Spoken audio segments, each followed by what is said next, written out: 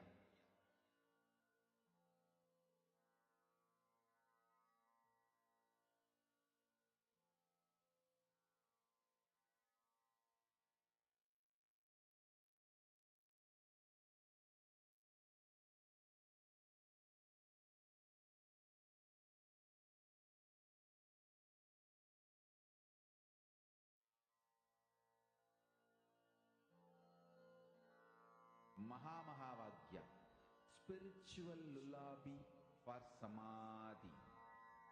And Suprabhatam, wake up call, wake up song for Paramashiva. For Paramashiva to manifest. With this one spiritual powerful cognition, chant this Mahamahavagyā. Om Nityananda Paramashivoham. Om Nityananda Paramashivoham. Om Nityananda Paramashivoham. Om Nityananda Paramashivoham. Om Nityananda Paramashivoham. Yes, let's all post. You can verify with your partner and post whatever Paramashiva reveals to you in the detail, not just sight, the colors, the smell, the sounds, the feeling, everything that you're receiving through your third eye, you can share with your partner.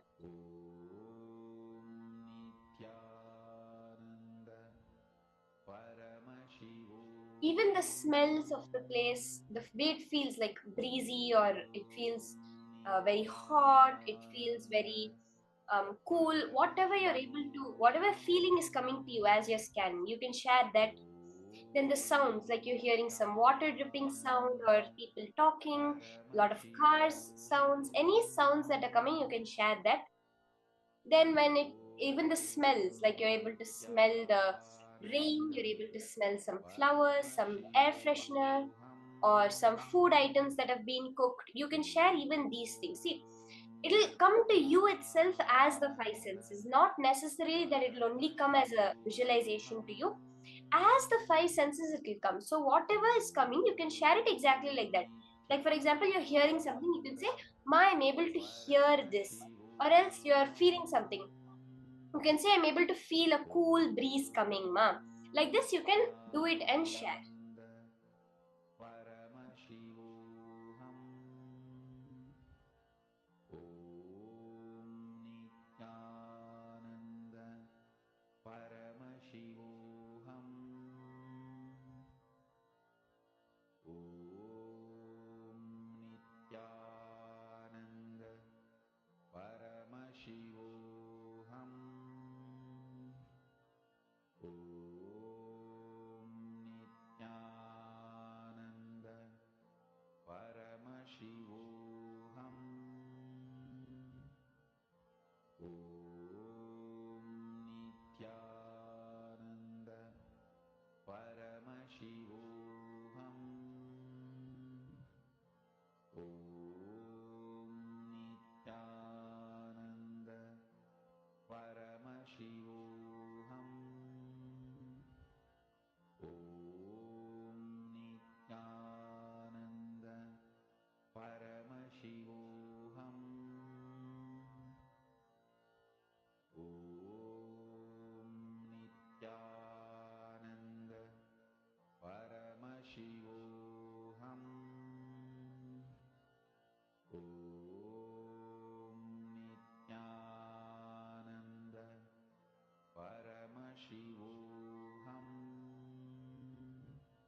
Okay, have you finished verifying? How many of you were feeling it? I remember when in the courtyard with Swamiji, when we were doing the power manifestation, there were so many times. I remember this one time where the place that I was scanning was a mountainous area, and as I was scanning that place, I was able to feel the breeze. It was literally as if I was there. I could smell the fresh air, the river that was flowing near the mountain. I could hear the birds chirping, and I could especially very strongly feel the breeze of the whole area. Like this, the manifestation more and more will start happening.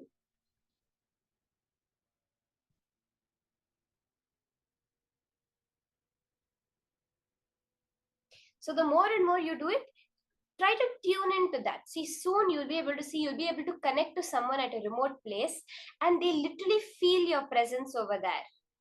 That person will tell you, Ma, I saw you next to me as you were scanning. That is how the manifestation will happen. All of us experience this during darshan, right? We're sitting in the darshan, we're seeing, and suddenly you literally feel Swamiji is in that room. His presence is so present inside that room. So many people have shared where you keep a chair for Swamiji, asanam or a chair for Swamiji during the darshan. Literally, you see the imprint on the chair as if someone has sat. How many of you have experienced this? Can you post in the chat? Yes. If you have experienced that, literally you feel the presence of Swamiji. You see the imprint of Swamiji on the chair.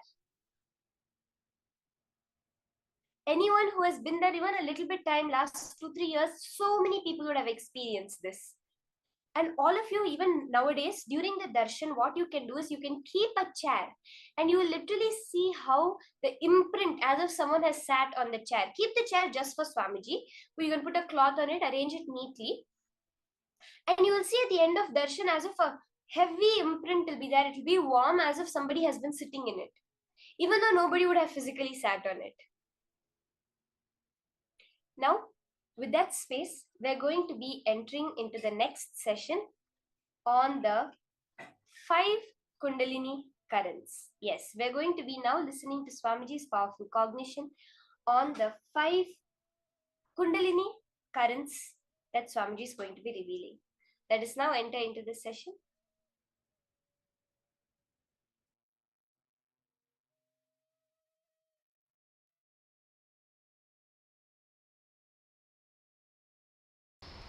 Listen carefully. Whatever intention you have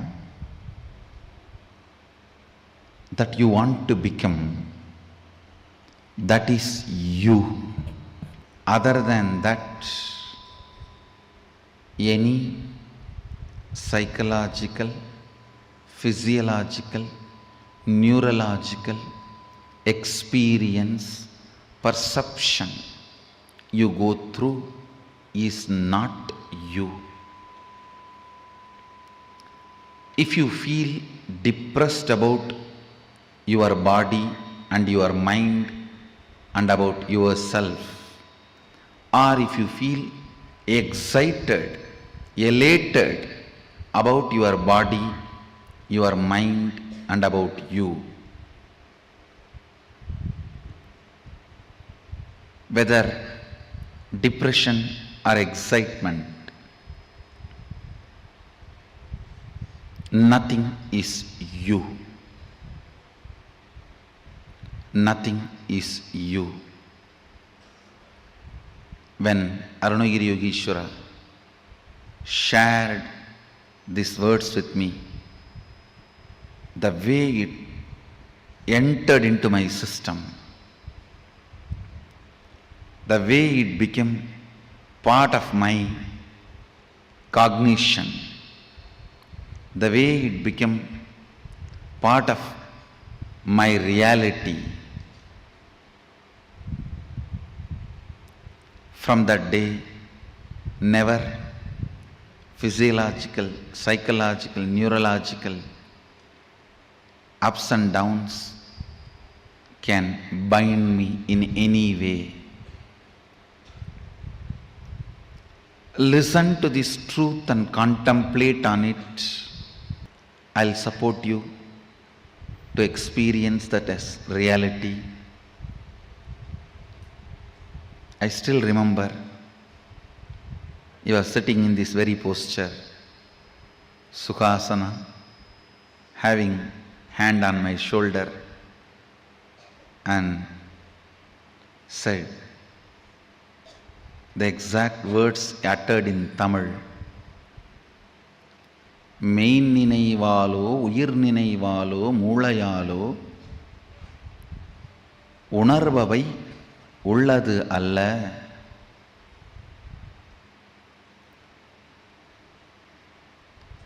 I know for sure, even if you are a Tamilian, you can't understand these lines because it is classical Tamil. I asked him, then what is me?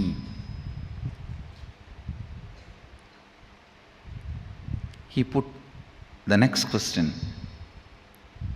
what do you want to become? Small boy. I just stretched my chest in a wide way, put both my hands on the hip and said, Sadashiva.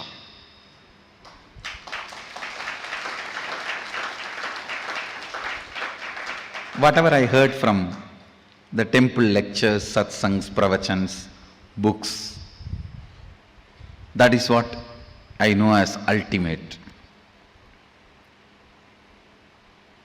So I put both my hands on the hip and said, looking into his both eyes, said, Sadashiva.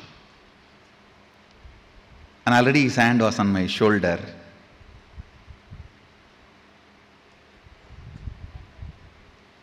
The one more reason I put both my hands on my hip, I just want to give him more space so that he will not take his hands off.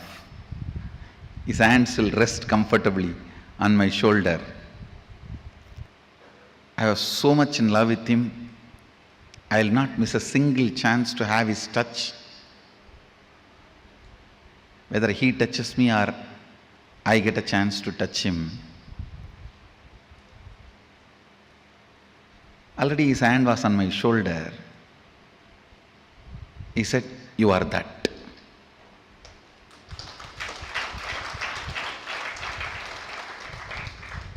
It was so clear, I can see. It's directly from his third eye to my third eye.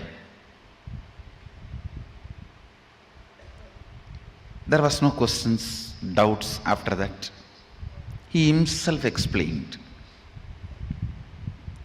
Your intention is the only living mechanism in you.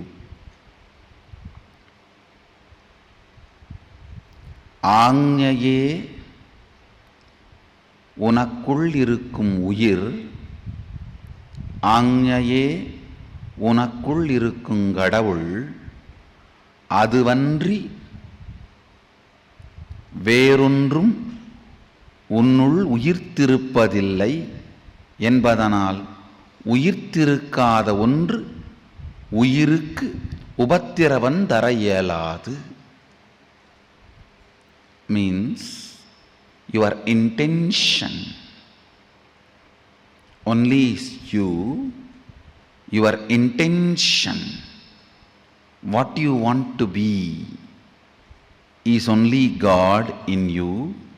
Your intention is the only living mechanism in you. Other than your intention, everything else is matter in you. Because of that, the matter cannot disturb your intention, which is you.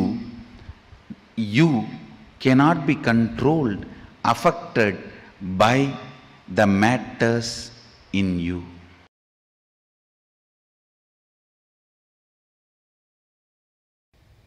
Whatever liberates you can't be called as thought currents. That is Kundalini current. Every Kundalini current make your whole system as bliss pot. Your whole blood, bone marrow, everything becomes such beautiful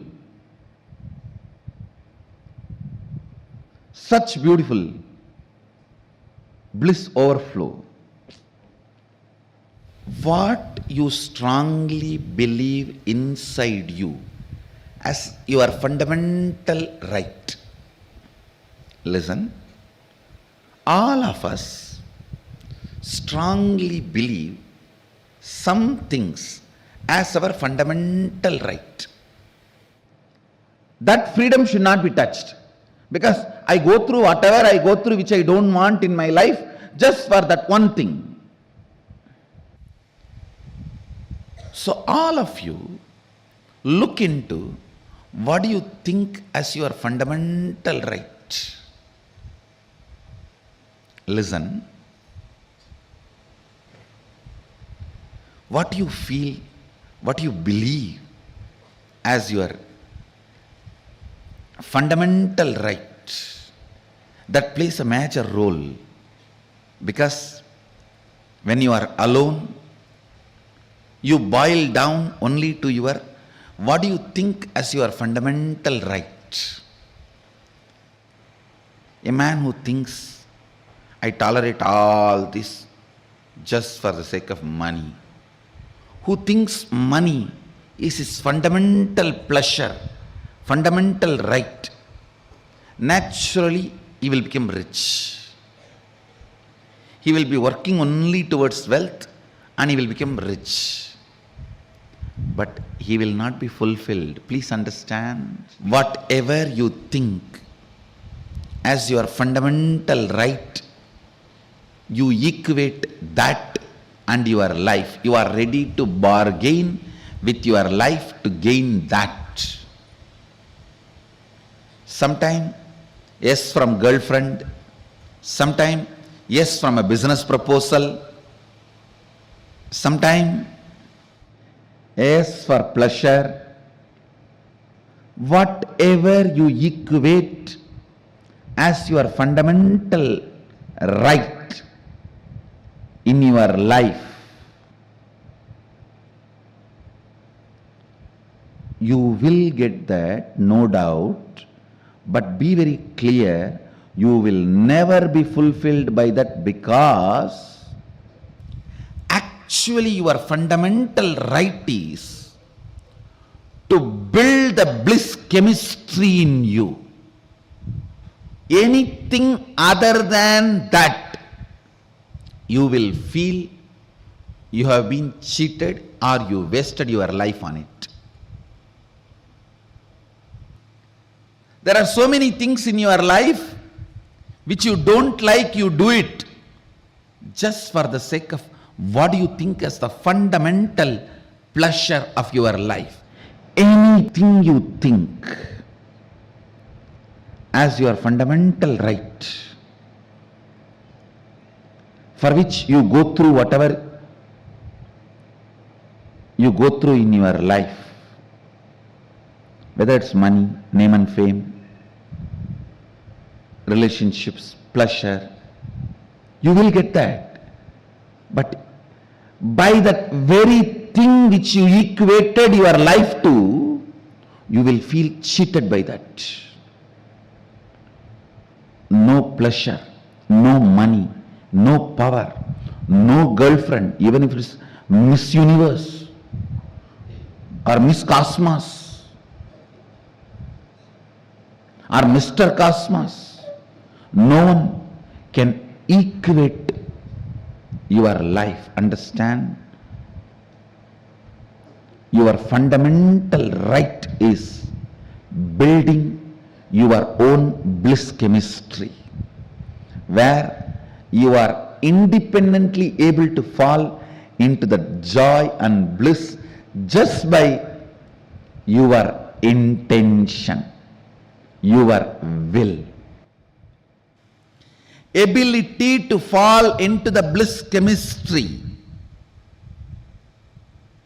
just by your will, independent of anything else, is your fundamental right.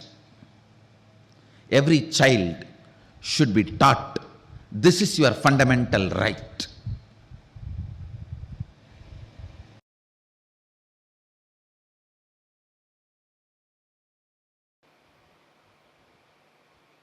I'll just connect and tell you clearly.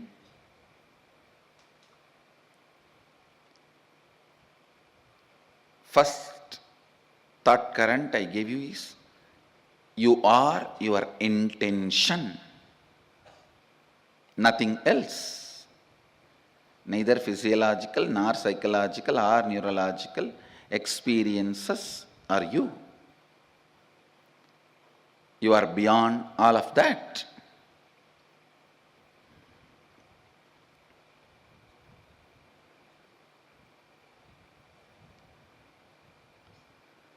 Now listen to this thought current. Everything your life is made of is your very expression. Listen, everything your life is made of is your very expression, experientially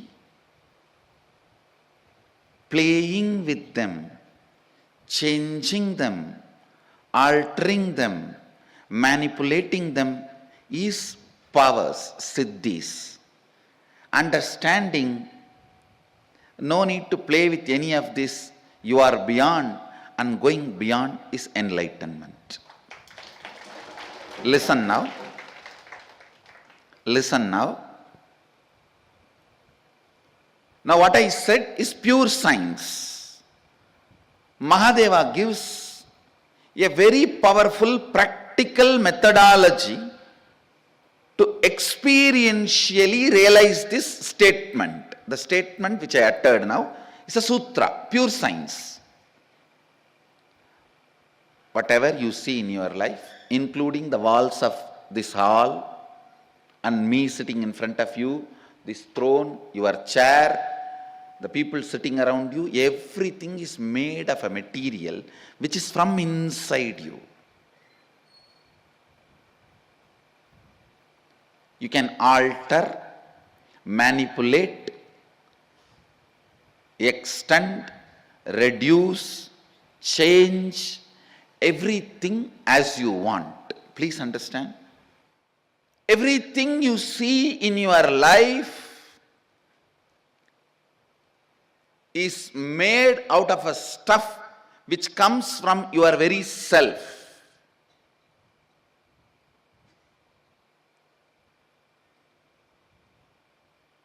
The wax, the material in which your waking state is made and your dream state is made,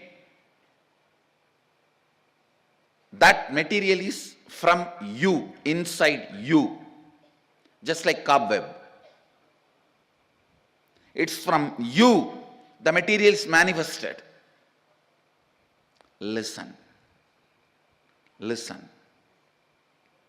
How this can become our realization? How this can become our realization? This thought current now which I said is a pure science. Now Mahadeva comes next to applied science. How to make that into reality for you and how to use that in your day-to-day life. It's a very beautiful revelation. Listen. Mahadeva says,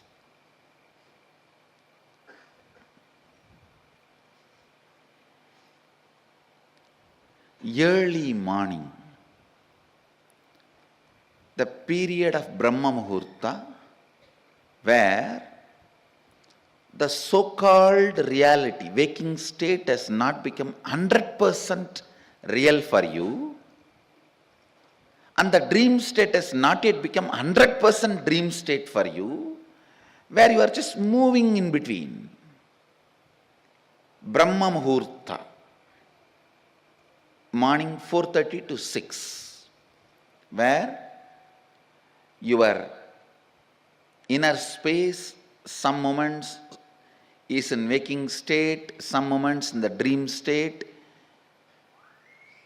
Make use of that time to infuse some ideas into your system. Listen. For example, you are feeling life around you and inside you is very poor. You are not having enough resources. You want wealth. Try to play early morning, that 4:30 to 6, infusing yourself with the idea, let me manifest wealth. Your visualization should be more towards wealth, not towards moving away from poverty. Please understand, if you say, let me move out of poverty, you will be all the time visualizing poverty. No. Move towards wealth, visualizing wealth.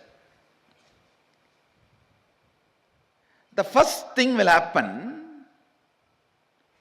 when you consciously play with your Brahma Muhurta consciousness. That is a unique consciousness. That's a unique time and space where you are neither fully awake, nor fully sleeping, nor fully dreaming. You are like a original material out of which you are made is available for alteration, transformation, manipulation. The material out of which you are made is available to yourself at that moment. Just few days from today to next Sunday, this 1 week, every morning, this Brahma Muhurta time, try to play with your consciousness. I gave you the example of money because that is the biggest problem everyone has. Whether you have or don't have, you have a problem. If you don't have some type of problem, if you have some type of problem,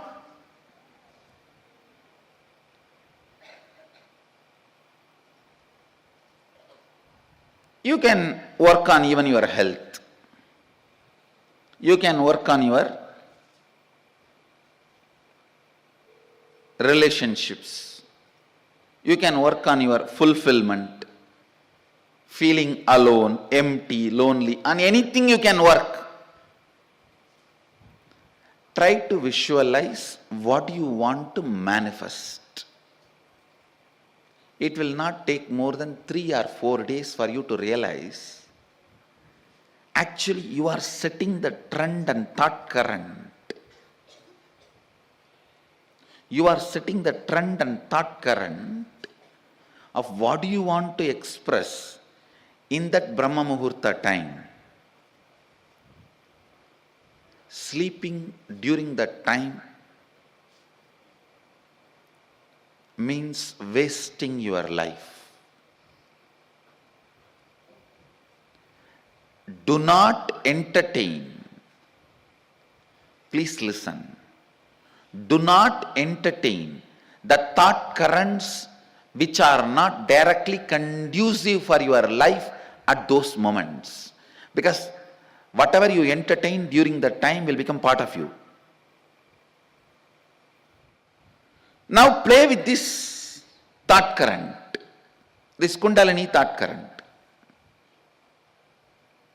The first realization you will have is your whole life is not solid as you think. It is just liquid or semi-solid. It is liquid or semi-solid. You can manipulate it. You can manifest it. You can play around with it.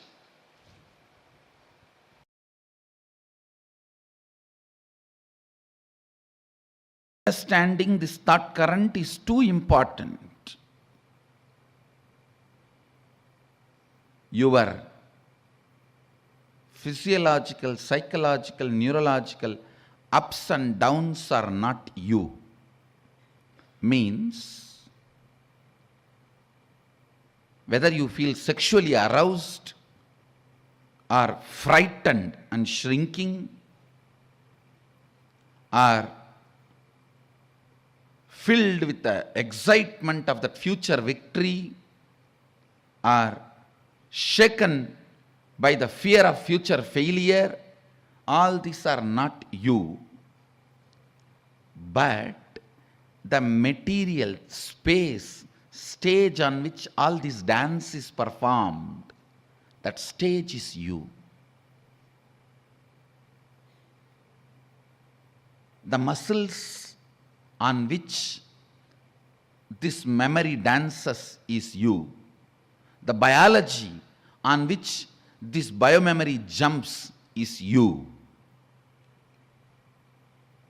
Then you should know, why are you allowing this stupid biomemory and stupid muscle memory in your biology and your muscles? Because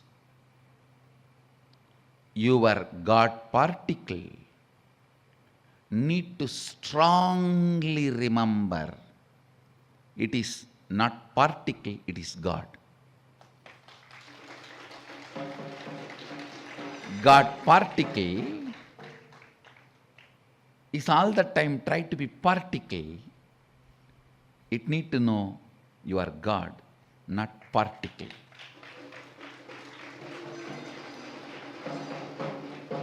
Understand the stage, the space where the neurological, physiological, psychological ups and downs happen.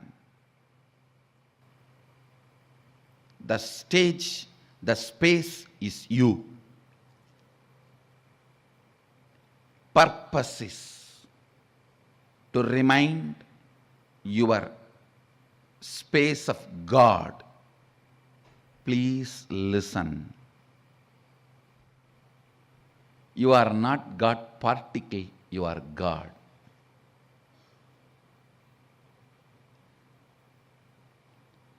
You are not Aham, but you are Sadashivoham. Understand? Knowing this thought current is opening your inner guru to yourself. Then even getting terrorized by the fear of death, or aroused with a sex or desire, excited about the future success, frightened about the future failure, all this also you will start seeing, why am I allowing this to happen in my muscles, in my biology? You will understand every change, every physiological, psychological, neurological ups and down comes with a great message. Tattvamasi, you are that. Tattvamasi, you are that. Tattvamasi, you are that. This is what I call perpetual completion. Sahaja Samadhi. My physiological, psychological, neurological ups and downs are not me, but the muscles and biology in which all these are happening is me. So, why am I allowing all this to happen in me? Because they come with a message, I am that. They come with the message, you are that. They come with the message, I am God, not particle.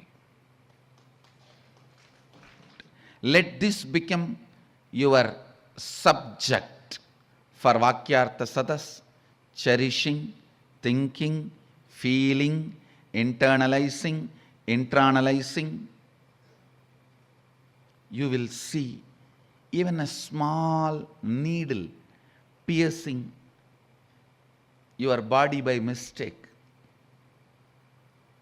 or you go on getting into a fight unnecessarily. Everything leads to this one reminder, Sadashivoham, Sadashivoham, Sadashivoham, Sadashivoham.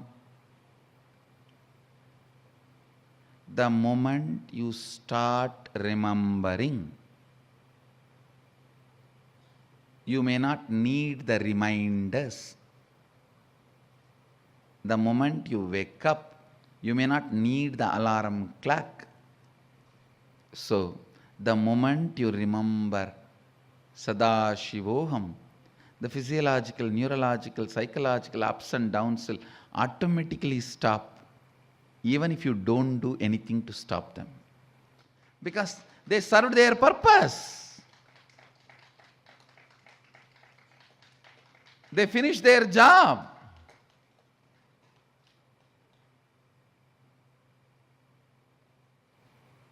Every fear stroke comes with a message. Remember you. Every desire comes with a message. Get back to you. Internalizing this thought current will put you in perpetual completion, Sagaja Samadhi.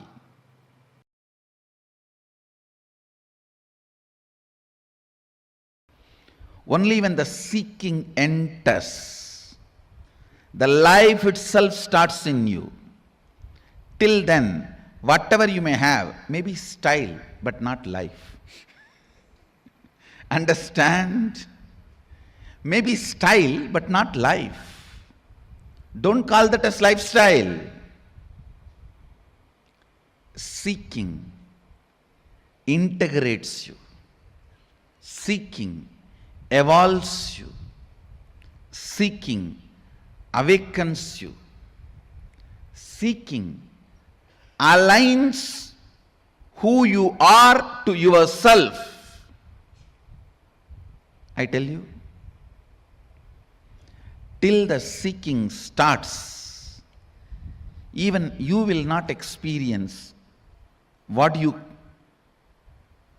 call as you. I know the stupid human beings who think they are rich by having only money. Understand? Poor are those who have only money. Uneducated are those who are educated only in schools.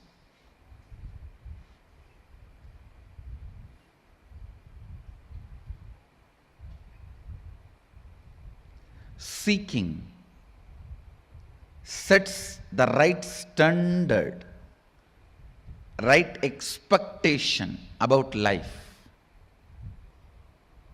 All these words have no meaning till seeking enters into you. Till you start questioning your very existence. Till you start analyzing genesis of your identity. Till you start looking. Please understand, I am not saying till you find answers. No. Because seeking can never find answer. It can only find experience. A seeking, please understand, seeker never finds answers. He finds only experience. Seeking actually awakens the seeker to his original state. Seeker never finds answer. He only finds his nature. Sadashivatva.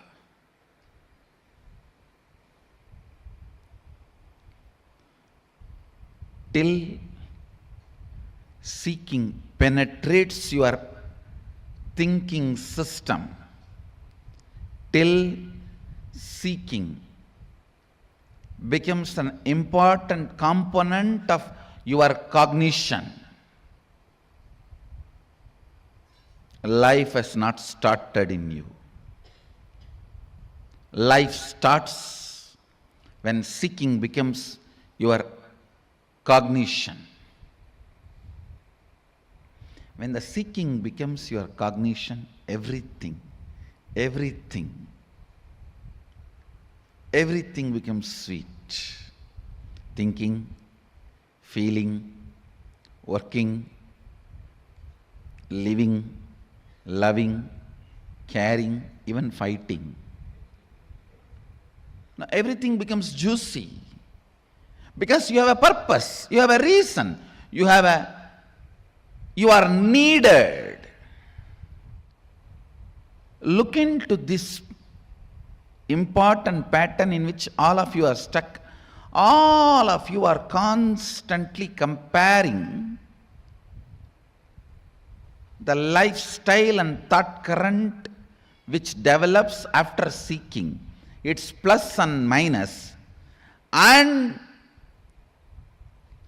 the lifestyle before the seeking and its plus and minus. If you are doing that, you are stupid. Then you are comparing like a adults' lives plus and minus and kids' lives plus and minus.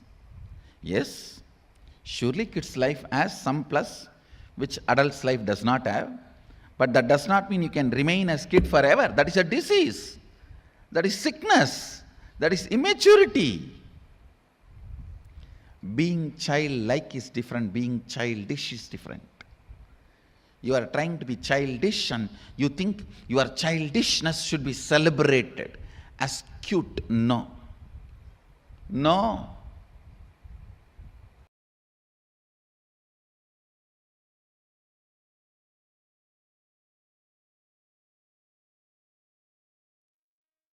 You are your intention to be. All your physiological, psychological, neurological ups and downs are not you. You are only a stage in which they happen. I think this is one of the best ever powerful cognition. Because if you understand this one truth, you're only a stage in which they happen.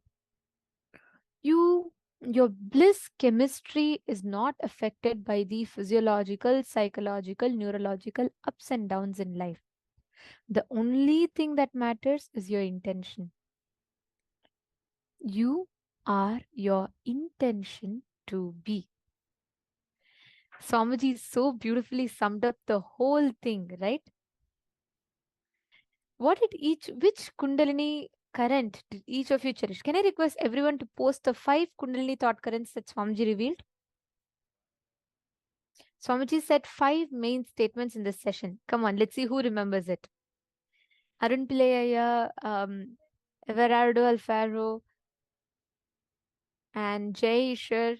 Come on, I see so many people. Can I request all of you to post? What are the 5 thought currents that Swamiji said?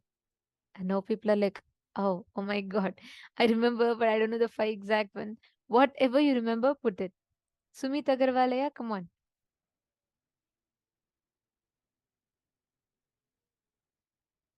You're all going to be posting the 5 Kundalini thought currents that Swamiji revealed.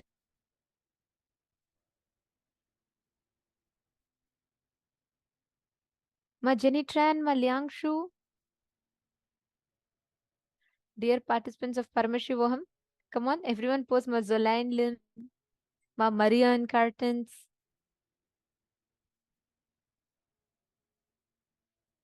Ma Margot Lesser, Tattvamasi, Sadashivoham, Sadashiva you have put. But Swamiji revealed some specific 5 statements that we need to remember. Come on.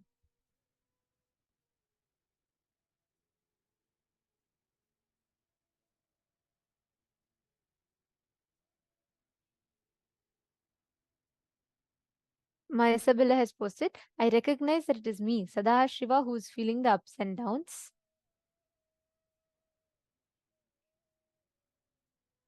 Okay,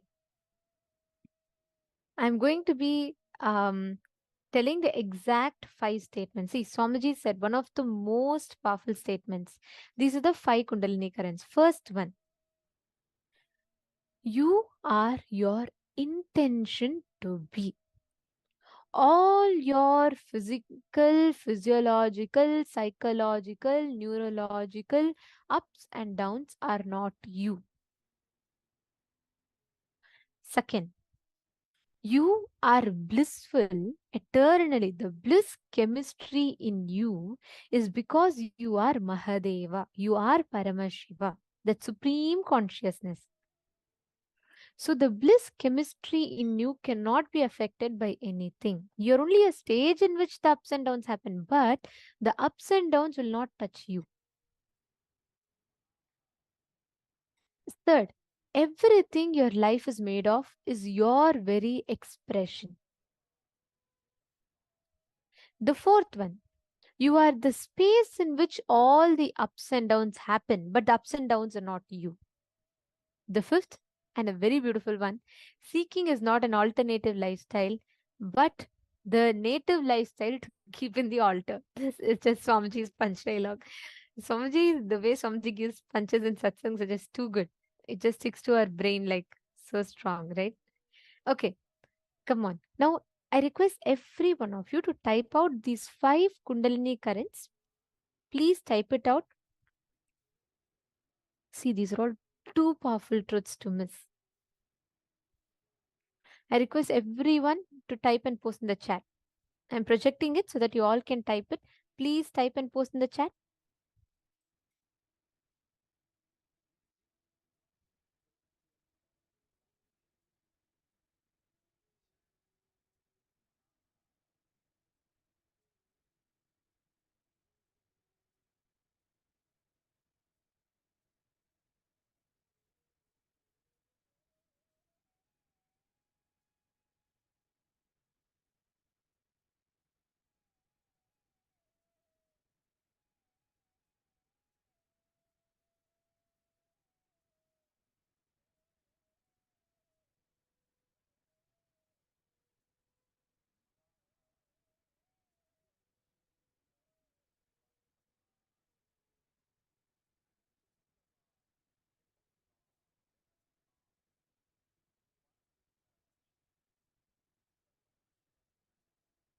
Please type it out. I request everyone to type it out. And I'm going to give time till every one of you here post. See, these are all two important truths and it should not be missed.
Have you all finished posting?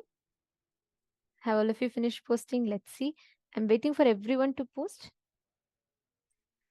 And Marika, so basically Swamiji is saying, so you're asking the question. Basically, Swamiji is saying seeking is not another option. It is the only necessity in life. Like that is the main lifestyle you're supposed to live. See, if you just understand this one thing, right, you will never ever get carried away with the ups and downs that life presents to you. Most of the times, what do? We are like, this happened, that happened, and we get carried away with that sway of emotions, right? We constantly get carried away with different, like the whole turbulence that happens in our inner space every time there's an emotional up or down. Here, this one cognition Swamiji has revealed has the ability to change the very way you think, feel, connect, and exist in life. Because you will not have the same rut that you will be stuck in again and again. Instead, you will have the experience of how you manifest that space, that powers, and that being of Paramashiva.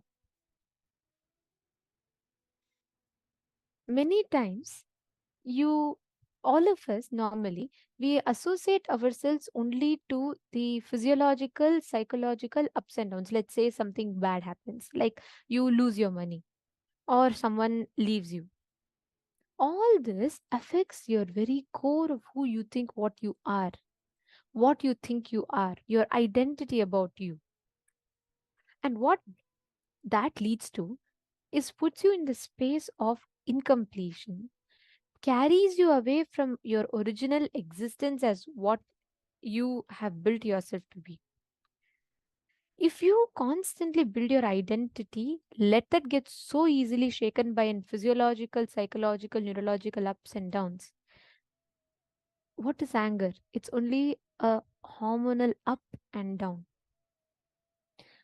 All the emotions that we feel, guilt, fear. But each time you associate you are that emotion, you're affected by that emotion, you just constantly let your inner space collapse again and again with that. So, that is the only thing that we need to understand. These five truths, just imbibing these five truths, these five Kundalini thought currents, will completely change the very way you exist. Listen, Swamiji said only one thing: you are your intention to be. What you want to manifest is what matters, not what you are manifesting right now.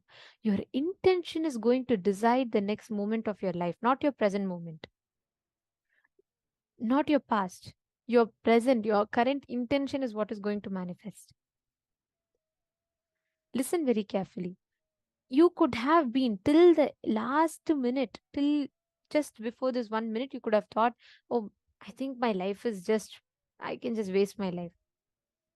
But now, if you decide, I want to become enlightened, that's my goal, that decision is what matters, not your past actions. Life, the future manifests based on your present, not your past. Decide from now, declare it to yourself and others. Clearly declare, I am my intention to be. Other than my intention to be, no other experience, psychological, physiological, neurological, no other up or down.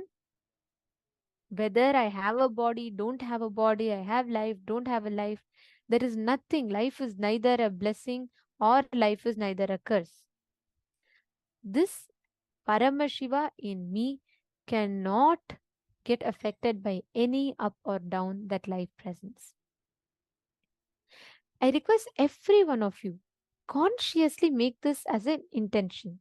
How many of you are understanding? How many of you are catching it? Make consciously decide what is your intention to be inside you. What do you want to really manifest? What is your intention? Only that matters, nothing else matters. Now sit and pen down what is your intention to be. Take a few minutes, write down. Declare your purpose. What is it that your intention to be is?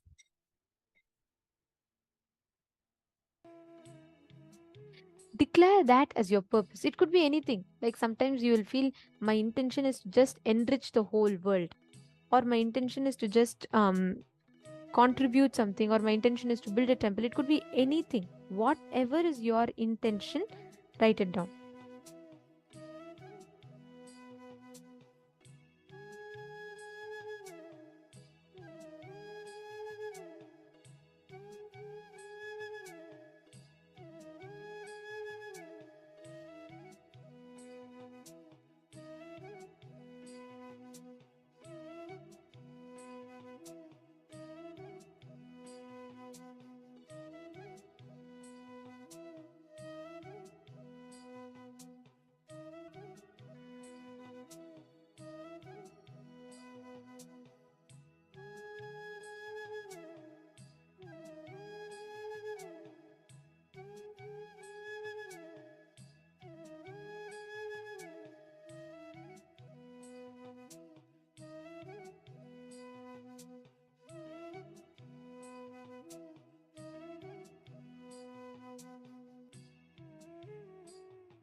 Every identity that you have declared and that you have written down, meditate which are all the physiological, psychological ups and downs that you face in those respective identities. The purpose, what you think you want to be, and what are the physiological, psychological, neurological experiences that are preventing to be what you want to be. For example, you really want to be that Paramashanta Swarupa of Paramashiva. But every time you have a certain physical response in your body, like for example, a physical reaction. Let's say, whenever there's an hormonal surge in your body, immediately the emotional up or down that you go through impacts you so much. You start fighting with everyone around, you start feeling insecure.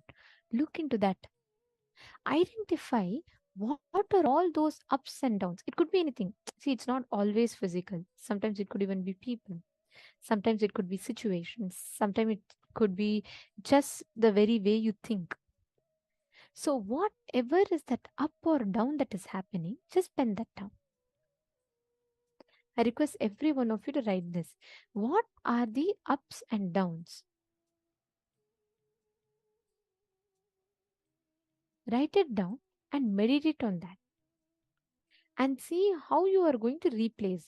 See, many times you need to understand, why we ask you all to write it down each time? Just your awareness going on to the problem is enough. The moment you know where the problem is, you only need to fix it. That's a simple thing. See, we all know, okay, if there's a bad smell coming in the house, you need to just find out what is the source of that smell. After that, we all naturally take it and throw it away. But first, you should see the source of the smell. Correct? Right now, first you should see where is the source of that ups or downs. Like, what is the problem? What are all the ups and downs? Once you realize what are all the ups and downs, next time when it happens to you, you'll just know, oh, this is the same up and down that happens each time when I declare my purpose. Let me complete it. You will just automatically have that as a response. So just identify for now. Don't worry about how you should complete. First, just identify. List it down in whatever you have declared as your purpose. What is the up or down that you face in them?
Now, we'll continue with the power manifestation.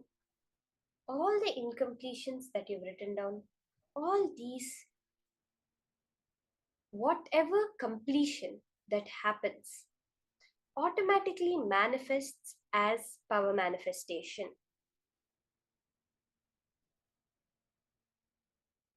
Each and every time that some pattern breaks, some cognition shift happens, that is when the powers manifest.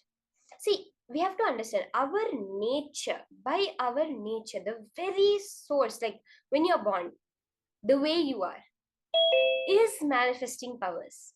Swamiji says powers are not something supernatural, something that is beyond the natural ability. They are naturally itself so super. Naturally itself, they are so extraordinary. They are not something else to achieve. Now, us, what we perceive as I am not manifesting powers, first thing, it is a perception only. It is not a reality. That perception we have is what we have been taught. It is what we have chosen to believe. It is not the reality. Our nature is manifesting the powers. Now, where is all that power manifestation? That is what is stuck in all the patterns that we have. All these various patterns. See, whatever you are taught as a child, that becomes your reality. The Gurukul Balasant was taught that pain is alive, pain is alive, pain is alive. It was not that it was taught as some powerful cognition. It was taught at a very basic level. Everyone around him would always say, pain is alive. If he hit himself, he started crying, no, pain is alive, pain is alive. That is what would have been, was repeated around him by everybody. As a child, that was the cognition given. So because of that, it became his experience. When really he had a hand fracture, it became his experience. For every single Balasant in Gurukul, we are constantly taught pain is a lie. It is just an energy going to that place to heal, which you are calling as pain. Because of that, whenever any kid has some injury, something happens, the first thing, pain is a lie. Then the awareness immediately goes, put your awareness on that place. Focus on the pain. We say, focus on the pain. You can just do this right now if you have any pains in your body. Look at it, you will see it doesn't exist. These are all the powerful cognitions. Now, when the energy we have been putting into some particular pattern, into holding that pattern, see, it's not our nature. So because of that, our energy has to go into holding on to it. Now, whether it's the pattern of your body, or it's the pattern of I need coffee every morning, it's actually the energy, the effort you're putting to hold on to it. So when the completion happens and the pattern is cut, when the cognition shifts, now that energy is available for you to manifest. Are you all understanding this? Now, whatever completion has happened is going to manifest as powers. So let's start. In the previous round, we were scanning a particular place, right? Just the general place. In this round, you're going to be scanning a particular object which is present in any place. Literally as if you're there, as if you're walking in that building, you're seeing that object and you're understanding everything about that object, okay? Are we ready to start? We are going to be scanning a particular object which is there in any place.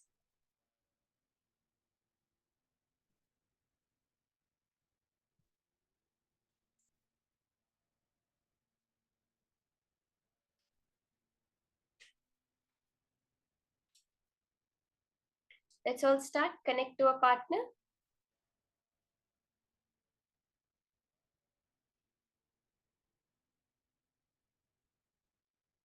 And you can ask your partner for any particular object. Okay? The name of an object, just some object. Okay, so let's all start. This, we'll do one round with me itself. I will hold an object for all of you. And in the next round, you will connect to your partner, okay? I'm going to hold a particular object right now for all of you to see and scan. Are we all ready? I'm going to show an object to you. You can scan the details of that object. When it was made, when I got it, what it is made out of, any of these details, who made it, all these details you can find out. Okay, see, I'm going to hold an object for all of you on the camera right now, and you're going to be scanning and posting whatever details of that object you're able to see. Are we all ready? Okay, let's start. Now, this is the object that I'm holding right now.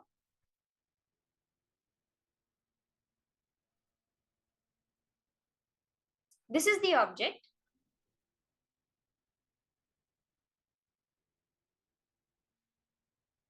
See, beyond what you're able to perceive through your mind, yes, it looks like a flower. It is green in color. Now, beyond this, okay? Now, the second level of manifestation we are all going to do. Who made this? What it is made out of? When it was made? And what is it used for? Okay? These four things you can start now. Let's keep these four as the parameters for this particular object.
Start chanting the Mahavakya intensely.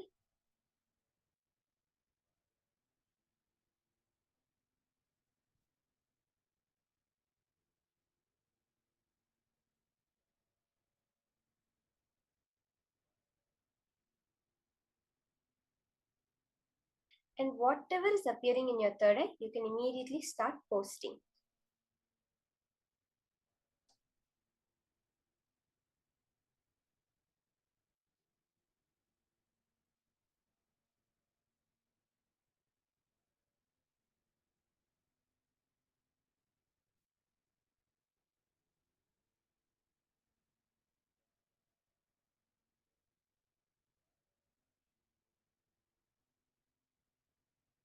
Ma Priyatma Swarupini, I've posted recently. Post the details. What is coming in your third eye? When was the recently?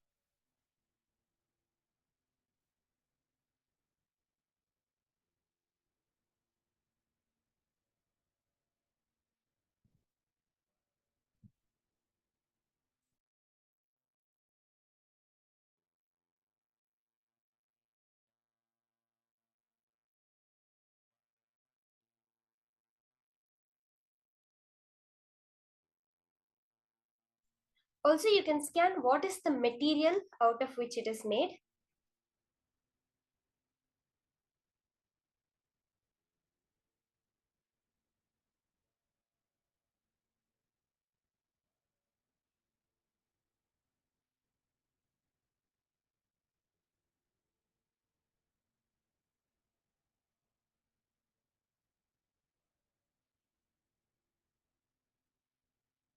Okay, let's now verify this.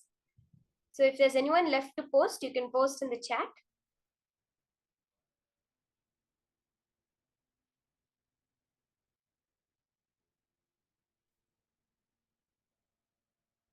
Okay, so this is actually a flower that is made out of coconut leaves.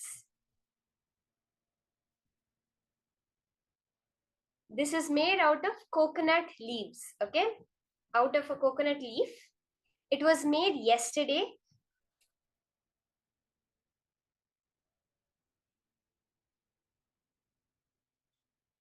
Yes, this was made yesterday. Ma Priyatma Surupini. It was made yesterday. And I was the one that made this. So all of you who saw Balasan, that is exactly right. I was the one that made this. I made it yesterday and it is made out of coconut leaf.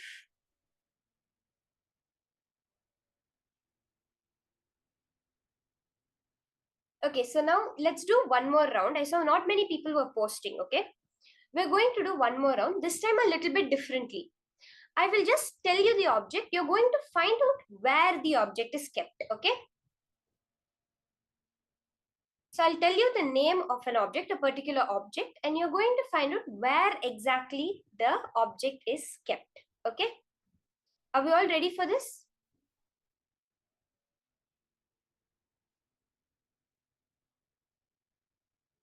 Okay, Ma Yoga Mother saw that, I made it. That's beautiful, Ma. Okay, now we'll move on to one more round of this where I'll tell you a particular object and you're going to find out the whereabouts, the location of that object.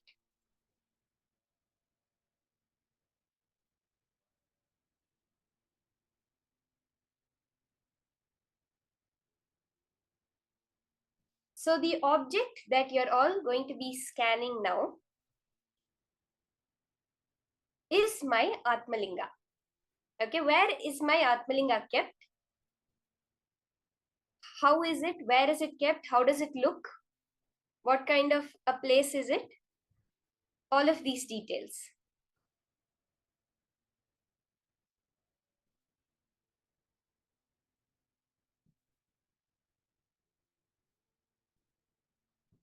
Let's all do it now. Let's all start.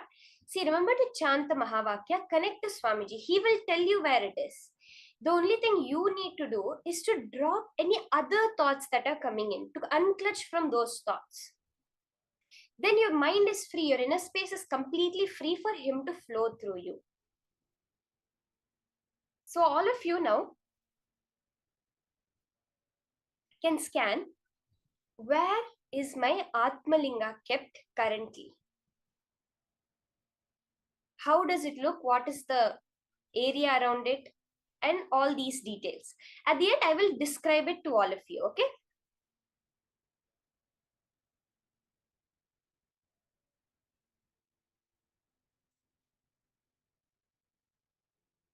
Can we all start the power manifestation? Post as you're manifesting. You can post in the chat. See, many people are not posting also. Ma Bhorti, Ramrock, Ma Nitya Prema, Ma Julie Sla, all of you can also post. Ma Jennifer, Ma Rekha Pai, all of you can also post in the chat. Whatever is coming in your third eye, whatever Paramashiva is showing you, just like that you post and tell where is my Atmalinga kept right now? And describe it in detail, the decorations around it, where the area is, the lighting of that area, all these things. Whatever you're able to see through your third eye, you can post it.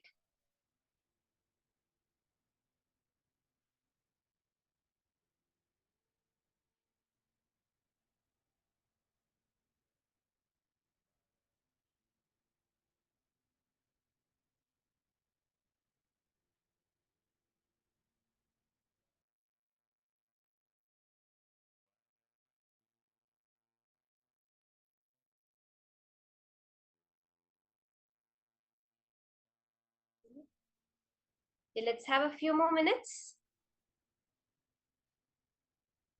Do it as a game. See, when you're doing the whole power manifestation, don't get serious. Don't feel like, oh, I'm being tested. No, this is not exam. This is nothing. This is just you realizing your true nature. It's like as a kid, you learn to walk, right? It's like you walked 2 steps, you fell down. The first step, how much everyone celebrated. Celebrate like that every manifestation. Then it's not that immediately you started just walking, jumping, dancing, doing everything. You took 2 years to learn to walk properly. You took a whole year or 2 years to walk, then another 5, till you were 5, you did not jump. But now we're just taking a few minutes, a few days to get in touch with that part of us. See, walking is our nature. But for us to start walking, we had to do it. So do this like that, just as a game, as a play, as a natural flow, not as some exam. Don't try to get stressed about it, or yo, it's not coming, I'm not seeing anything. No. Paramashiva is going to show to me. Swamiji has initiated me. He has said, I will manifest the power.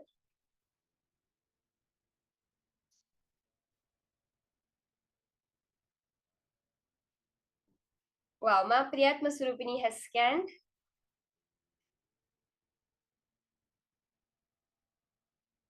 Ma Yogamallar has scanned. Ma Margot.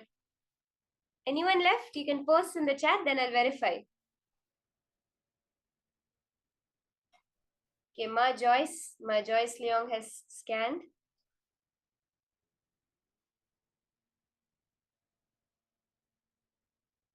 Madonna has scanned, okay.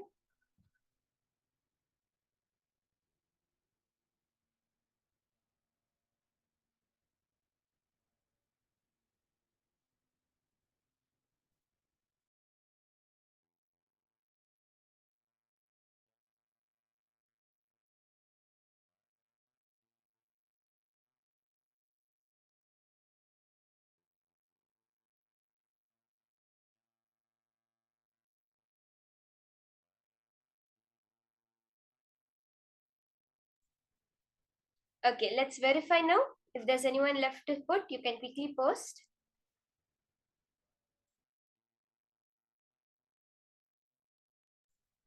Okay, I'm going to now describe to you how it is kept. Okay, I saw so many people have manifested. So my Atmalinga is in a square box, just the bottom part of the box. There's nothing on top, it's just a box. And next to my Atmalinga, there are 3 deities. There are many deities kept. Yes, there is a Swamiji deity that's right next to my Atmalinga. So Ma Yogamalar and Ma Priyatma Surupini have said that there is a red color cloth. So you have said if it's kept in a cloth which is light color cloth, it's with me, and I also saw a red color cloth. Every single detail is perfect, Ma. My Atmalinga is actually right now in front of me. I've kept it in front of me. It is in a bowl which has a light orange cloth. It is sitting in a light orange cloth, and underneath the bowl there is a bright red cloth. Ma Priyatma Surupini, exact. Every single detail is exactly right. It's right in front of me. It's in a light colored cloth on a bright red cloth.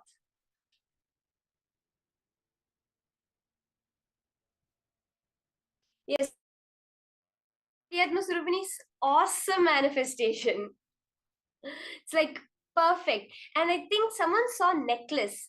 On my Atmalinga, I have kept a mala, a small necklace made out of rudrakshas and the chandan bead.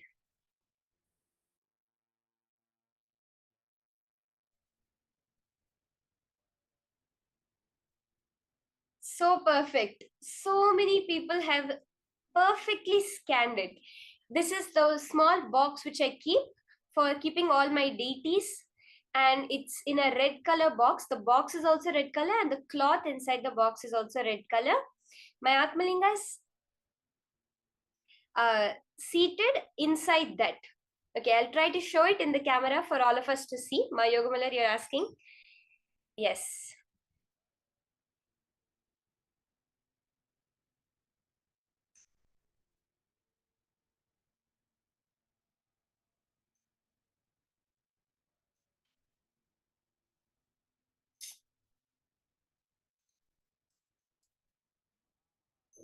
So this is the box.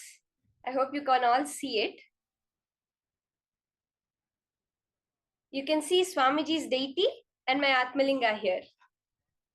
And you can see the red cloth, this orange cloth in which the Atmalinga is kept.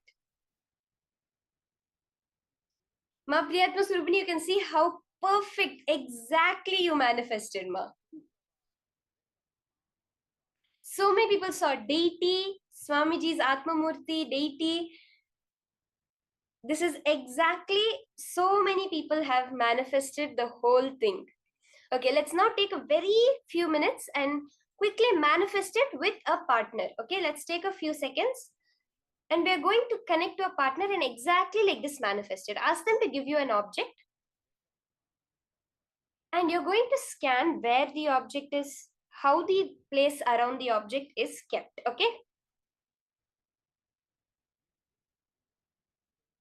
just chant the Mahavakya, connect to Swamiji and scan and see any details, how the object is kept, where it is. It can be any object. Let them just give you a particular object.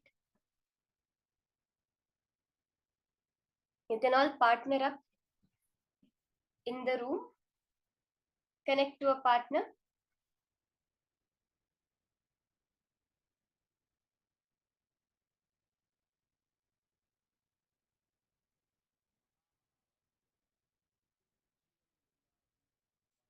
And do the manifestation. Chant the Mahavakya intensely.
Okay, let's now finish verifying with our partner the scanning that happened.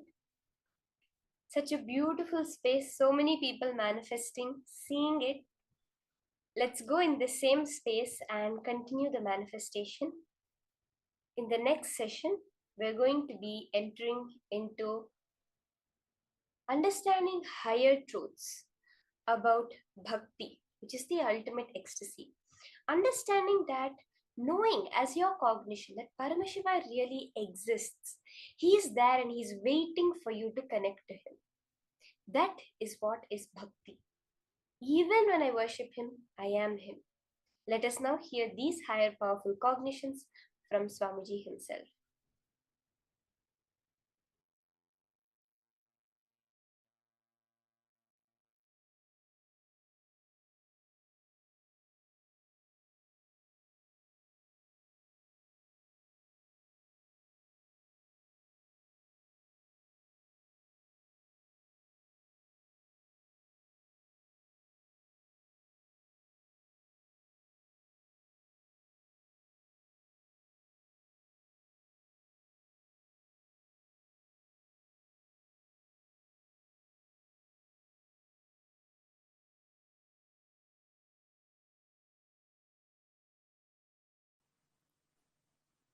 Listen.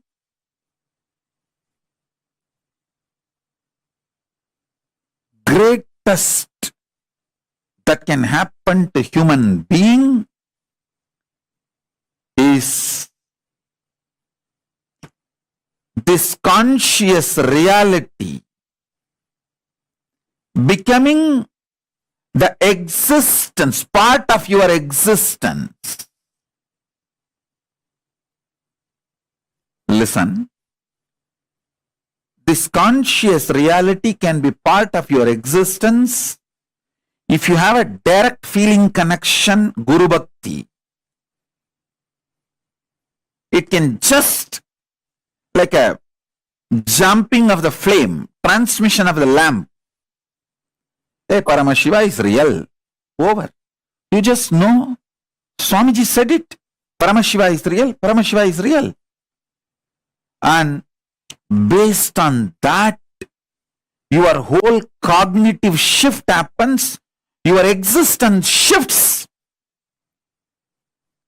From that reality, you cognize, exist, act,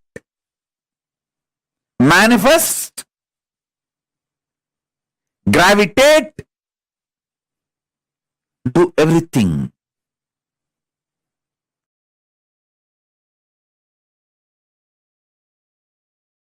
Same way, I might have heard about God, Brahman, universe, Advaita, Visishtadvaita, Dvaita,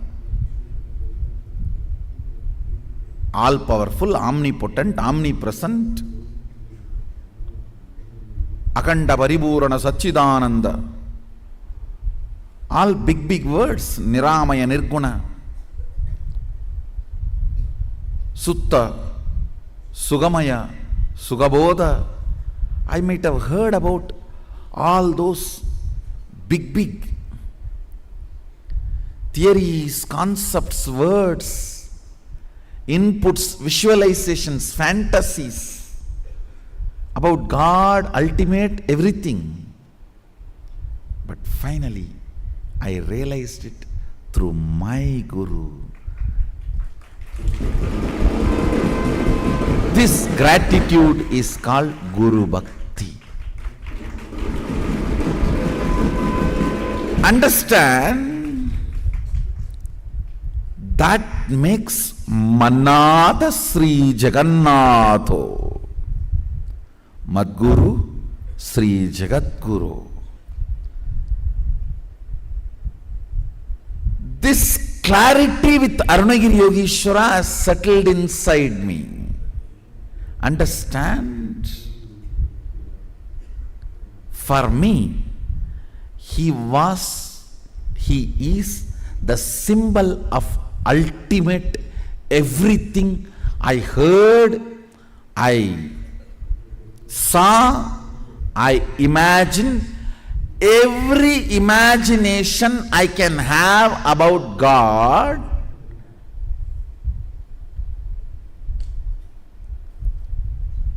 not only he was fulfilling, he was overdoing.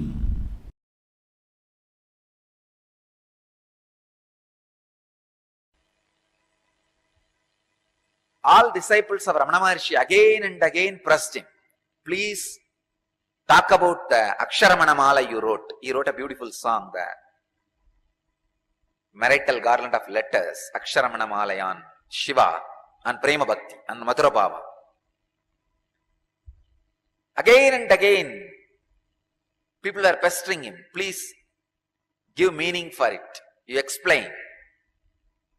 He said, there are something, if it is spoken, it is degraded, that's all. The very word will make it dirty. Either you should just understand and keep quiet about it, just deny the very existence of it. But if you start speaking verbally, the whole joy will be lost. The whole thing will become dirty. It will be reduced to words which can be given any meaning. So again and again and again, Ramana Maharshi avoids talking about his great ecstatic love with Shiva. Then one disciple asks him, if it is so sacred, if it is so secret, why did you sing it out? Why did you share it with us? Then Bhagavan says, I did not sing it for public. I sang for Shiva. Only few people were around me were there when I sang, but those few people I felt they are my very extension. They are not different. Just because those few were very my extension, only they were around me, I sang to Arunachala. Same way, when Manikavasagar was asked to give meaning for Tiruvasagam,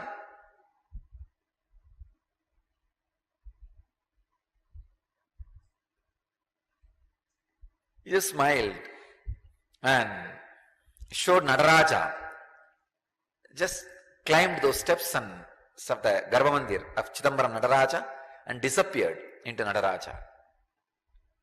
I can understand. Surely you can't reduce it by verbalizing.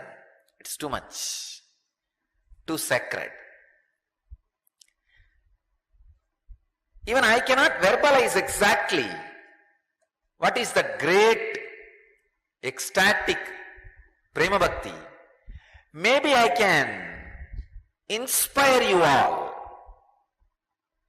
by talking few things about and sharing one or two techniques and definitions, that's all. So I wanted to make it very clear. In satsang today, I am not defining Prema Bhakti. I am not talking about Prema Bhakti. I am only giving some techniques for you to achieve Prema Bhakti. So whatever I am talking should be taken in the sense of inspiration or technique, because it's too sacred. Nelatamareya nitananda tante palatamareya rushiyante tilatamareya tailatante maratamareya tejitante bhavatamareya brahmanakishta Chennamalligarjunan Nilavanaru Ariyavarutu. It's from Akkamma Devi. Like the treasure hidden in the ground, taste in the fruit, gold in the rock, oil in the seed, the absolute is hidden away in the heart.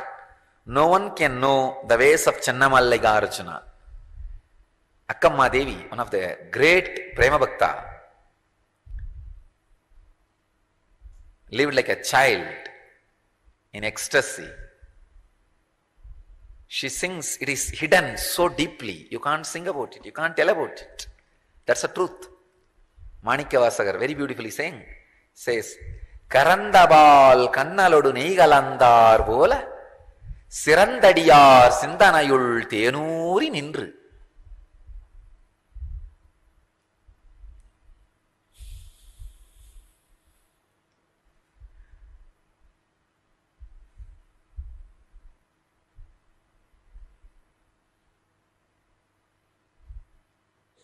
கரந்தவால் கண்ணலொடு நீகலந்தார் போல சிறந்தடியார் சிந்தனையுள் தேனூரி நின்று.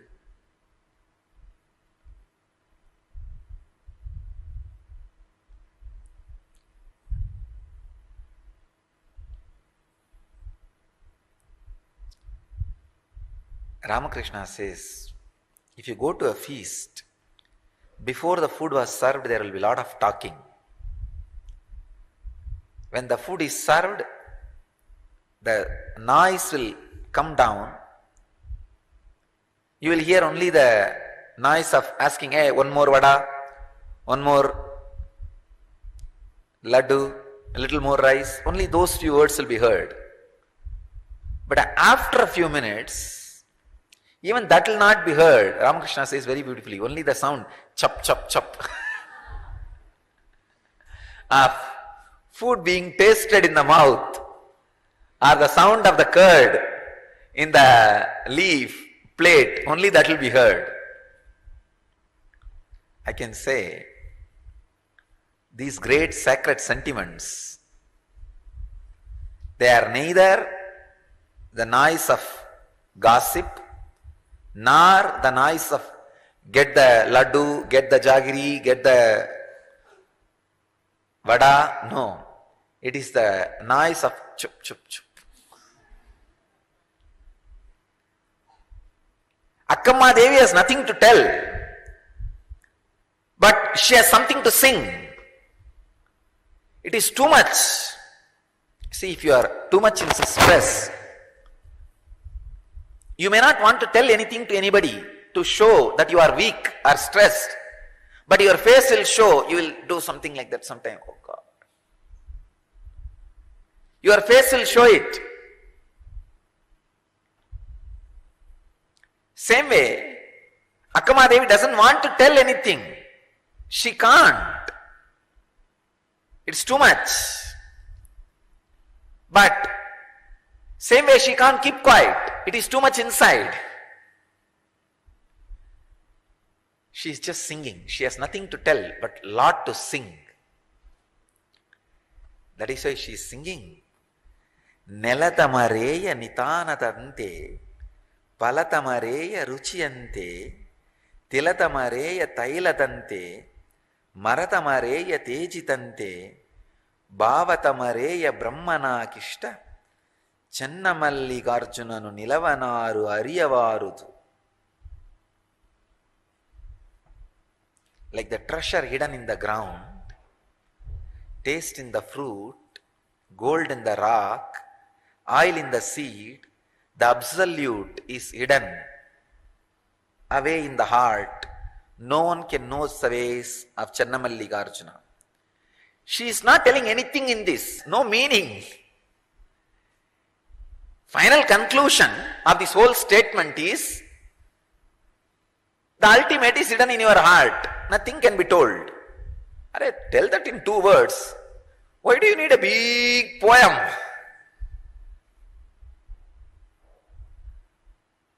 Because it is too much to be told in 2 words. You can't do anything. When you are possessed with that experience, anything you do is poetry.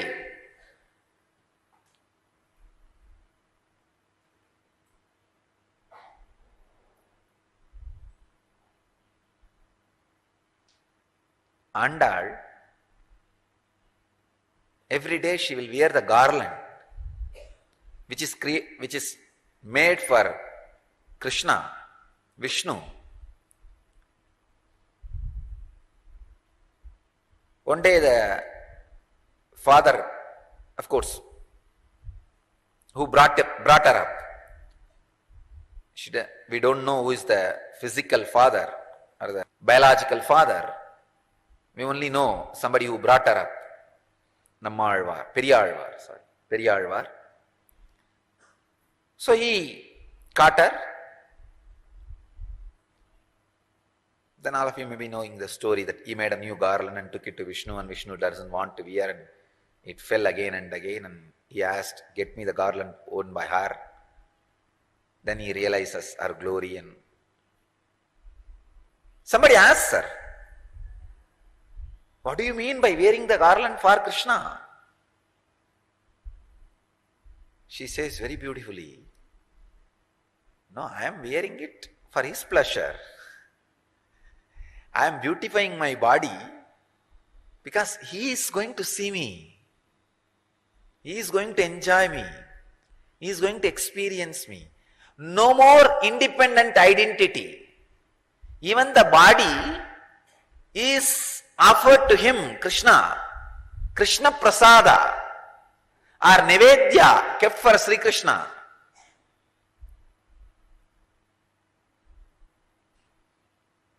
That is why Krishna could not feel that is a different body.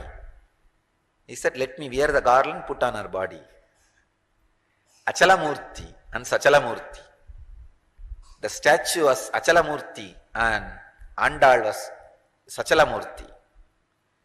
Because there was nothing inside Andal except Krishna.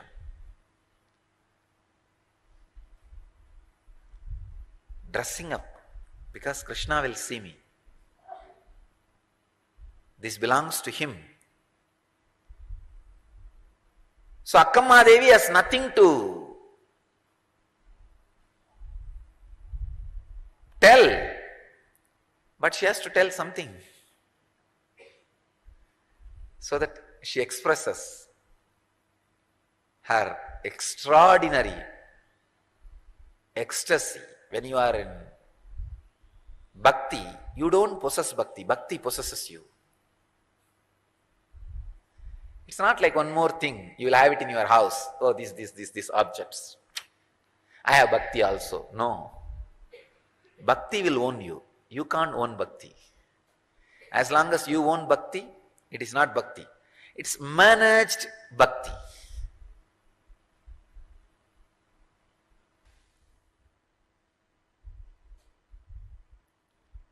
Bhakti is awakening of the non-mechanical parts of your brain.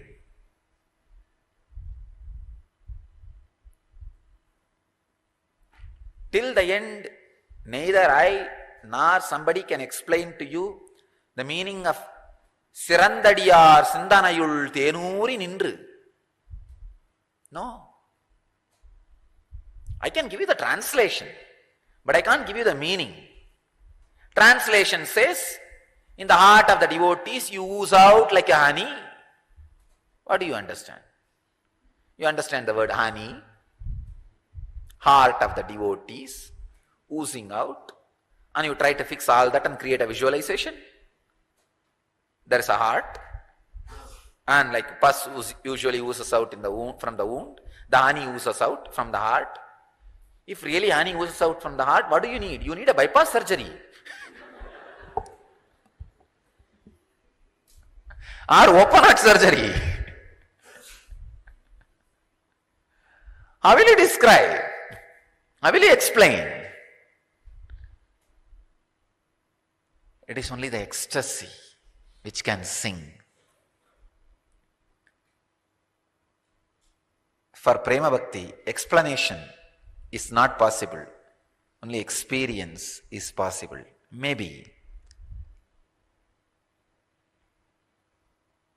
How my eyes expand when I utter these words. How my throat chokes when I sing these words. The joy my body language expresses when I recite these verses. And the courage my being radiates with these great words, these sacred sentiments. Maybe I hope that can transmit this into you. The experience may be transmitted into you. That is the only reason I do go on singing, talking every morning.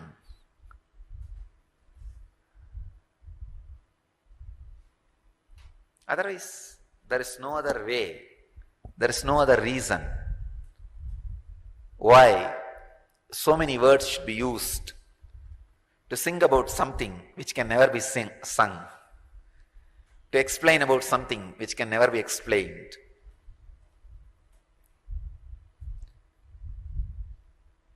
Maybe I'll try to define one or two things from the Narada Bhakti Sutras.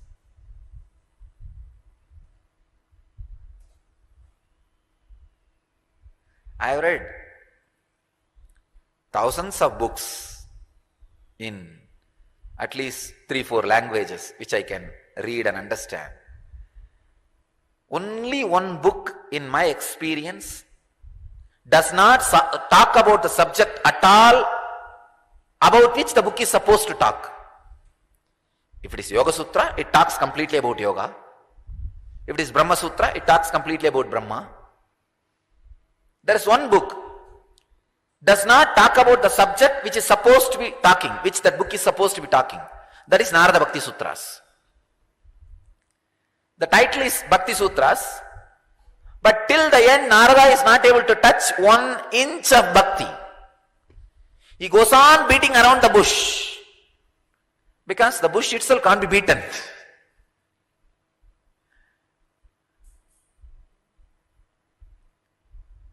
He just stands in this corner and takes a photograph. Oh, this looks nice.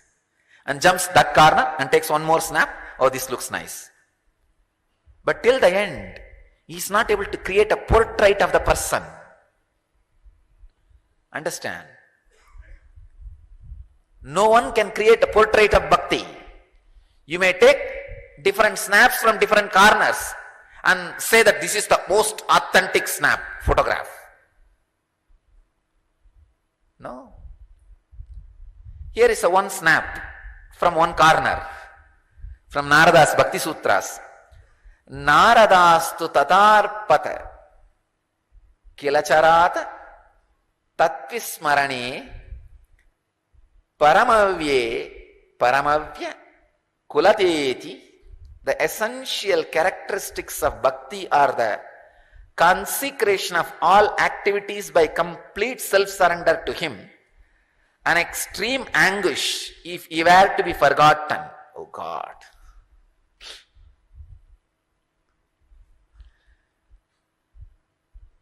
He is describing a deep passion in this one sutra.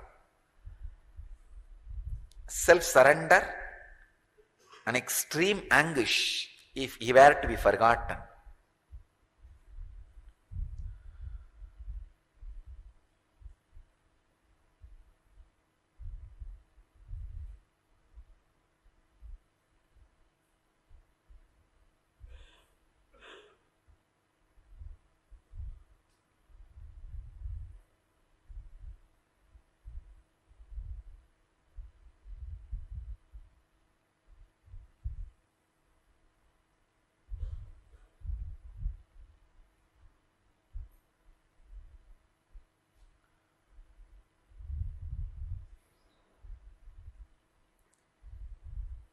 Complete passions, surrender, an intense passion, the seeking, is the essence of Prema Bhakti. Again, I am also beating around the bush because the bush cannot be beaten. It can only be different directions, different sides, different explanations. But experience has to happen by the proper process. Bhakti Spurana is the process. Go through the process. You will experience real Prema Bhakti.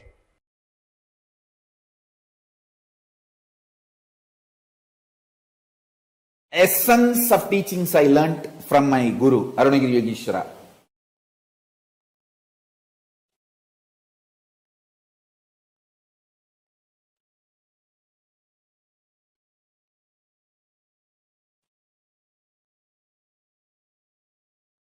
simple word. If I have to translate the essence of what I received from Arunagiri Yogeshwara, have simple attachment to the embodied Guru, simple obedience to embodied Guru. That's all. That simple attachment will become beautifully initial level love, then next level love, then it will become pure prema bhakti, then it will become atma bhakti, then it will become oneness and enlightenment. Simple obedience will start the dialogue, then the instructions, teachings will be given, then solutions will be given, then initiation will happen, then process will happen, then powers will be transmitted, then oneness will manifest, enlightenment is achieved. Simple attachment, simple obedience, that's all.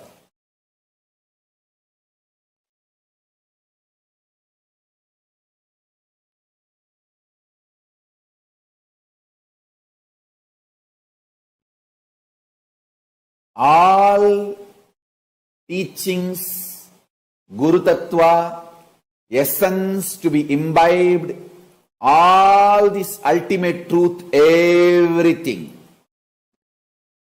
is only to connect you to the embodied Guru. Once you have reached the embodied Guru, after that only one teaching, simple attachment, simple obedience, that's it. Then simply the transmission happens and you become enlightened. It is too simple.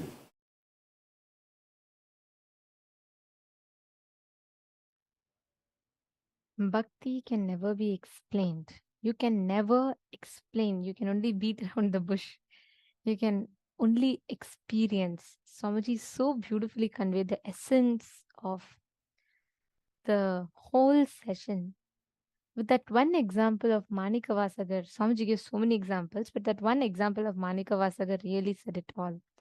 Like Swamiji beautifully said, when someone asked Manika Vasagar about the meaning of Tiruvachagams, like he writes, Manika Vasagar wrote a very beautiful composition on Paramashiva, expounding his love for Paramashiva.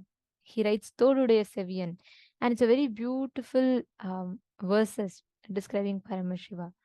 So when Manika Vasagar was asked the meaning of it, he just stood up, looked at Nataraja, smiled, walked in to Nataraja and disappeared.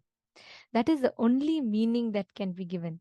Merging into the divine, just experiencing that ultimate oneness with the divine is bhakti. Swamiji had so beautifully explained this essence to us, the way Swamiji described it to us. This is literally the essence of bhakti. What is bhakti? Beyond what we know, that one space, like Narada described, something which puts you in anguish when you think it can be forgotten, and not forgetting it at any cost. That is bhakti. This bhakti is like the way Swamiji explained. That is the ultimate ecstasy in one's life.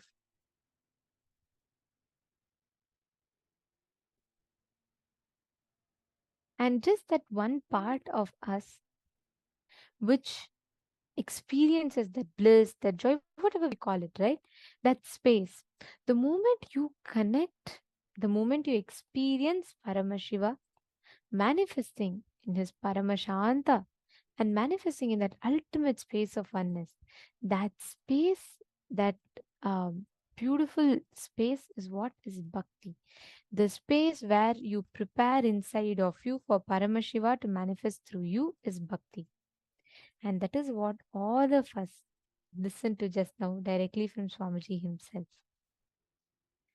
Now, out of all that Swamiji explained, revealed, Swamiji gave one essence: the simple integrity and simple attachment, saying Paramashiva is real. He is becoming a part of my existence. When you cognize this reality and act out of it, from the reality that Paramashiva is real, cognizing, existing, acting, manifesting, gravitating, everything towards it, contemplating on it, that is what is bhakti, the essence of this session. See, for example, when you think everything in life, whatever happens, everything is auspicious.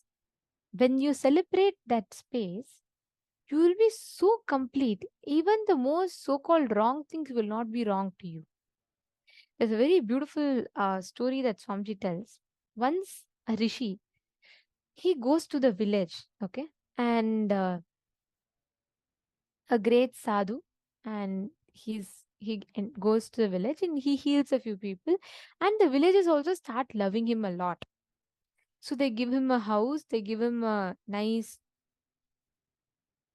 place to stay. They go give him food. They take care of him very well. They all celebrate the happening of that sadhu.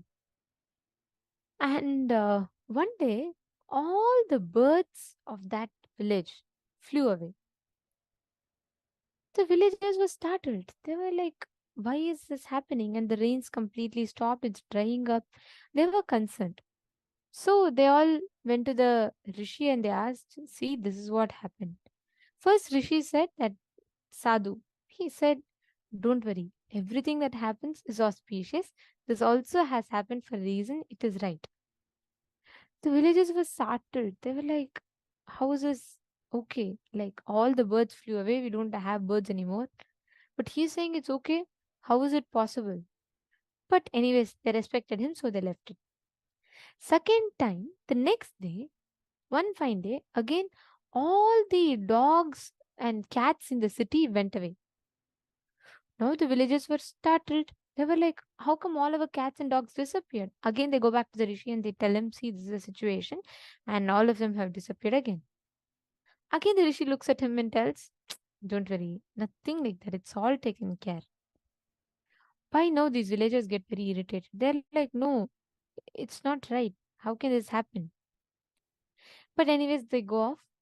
Next, again, all the fire in the village goes off. Like there's no fire. So all the cooking fire, the fire used for any purpose, everything went off in the village. Now they are like extremely angry.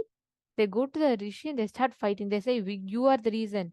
And some people start blaming him even. They say, "Oh, he only did some black magic and made us all go through this." And they somehow chase the rishi away. And they say the rishi tells it's auspicious only, don't worry. But somehow they don't listen. They get too angry.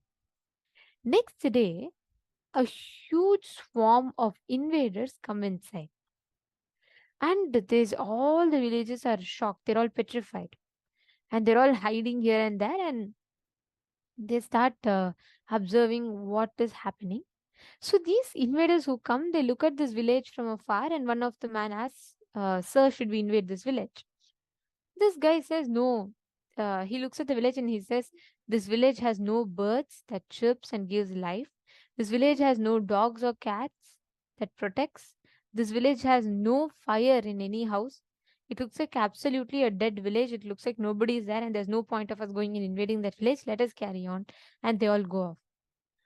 Then the villagers realize, just because of these three not being there, that entire army of people thought nobody was there and they went away. Then they realized and they went and ran to the rishi, but the rishi was not there anymore. He had left that place. But yes, not just that the reason was dharma, everything is happening because Paramashiva is doing it. Paramashiva is real. He is existing. He is making the decisions and he is taking care. The only thing that we need to do is leave it to Paramashiva for him to take care. That is the only thing that is left. Now, take a few minutes. Look into your life and write down from the reality that Paramashiva is real. Cognize, exist, act, manifest, and gravitate. Do everything from that space. So write down with this upgraded understanding that Paramashiva is real. He is manifesting. Pen down all the powerful ways you're going to apply this, which all actions. For example, at work, if you're having a good time with your team, experiencing success. This is a change from 1 month ago. Just bring awareness. Wow, I had asked this as a boon and it is manifesting. Paramashiva is given it. Paramashiva is real.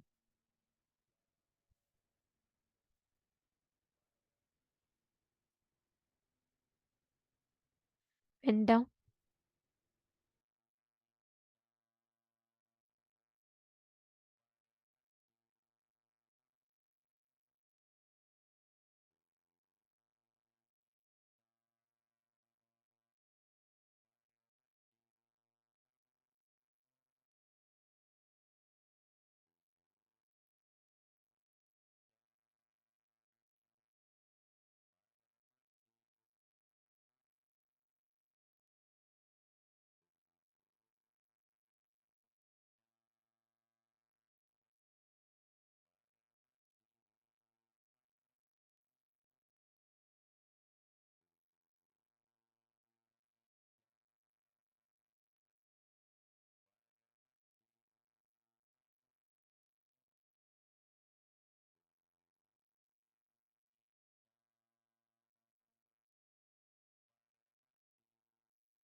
From these examples that you have written down, all situations, look in 5 areas where you are starting to transform, starting to see transformation happening because you cognize Paramashiva as real.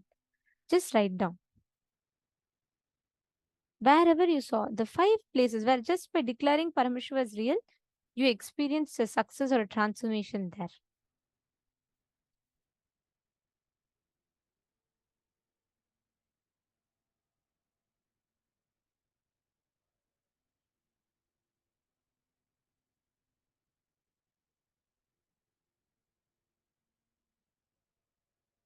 Now, from the same space, let us all enter into the power manifestation session. Like how you all did in the restaurant, the exact same thing, you're going to be connecting to another partner and manifesting this power. Please sit straight. Let us enter into the power manifestation.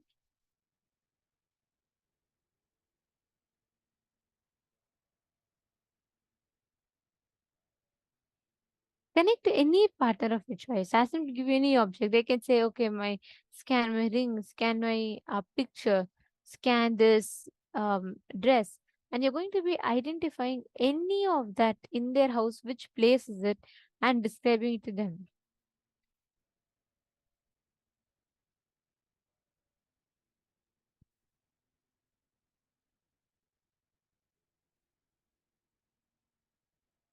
Please chant the Mahavakya.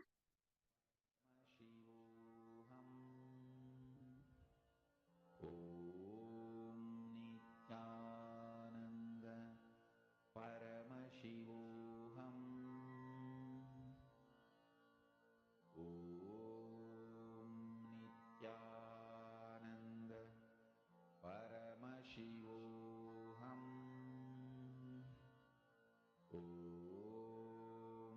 Nityananda